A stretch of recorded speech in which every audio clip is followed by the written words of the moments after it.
a sunnah that many people forget nowadays is this beautiful sunnah.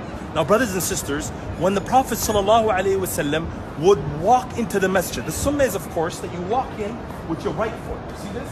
You walk in with your right foot. And what should a person say? The person should say this. Listen very carefully. You should say, أعوذ بالله العظيم وبوجهه الكريم وسلطانه القديم من الشيطان الرجيم. I'll say it one more time. I need you to say it with me, all right?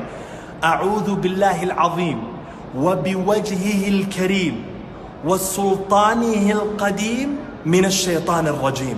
The Prophet ﷺ said, anyone who says this dua, anyone, Shaytan says, you are protected from me the whole entire day.